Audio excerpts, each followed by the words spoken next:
Kā pareizi elpot? Ļoti vienkārši. Elpot tikai caur degunu, ievilkt elpu lēnām, apmēram 5 līdz 10 sekundes. Un izpūst elpu divreiz ilgāk, tātad 15-20 sekundes. Sanāk minūtē 4 elpas vilcieni un elpas izpūtieni. Tieši tik vienkārši, tas ir pamatu pamats.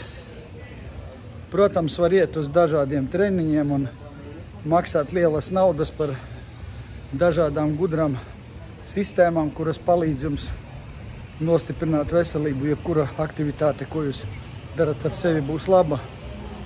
Bet šī te zināšana, ko es pateicu, jums nemaksā neko un aizņem ļoti maz laika. Elpu ievelkot jāizgāž vēders, lai diafragma iet uz leju. Un izpūšot jāierauj uz augšu. Viss. Tieši tik vienkārši. Esiet sveiki, veseli.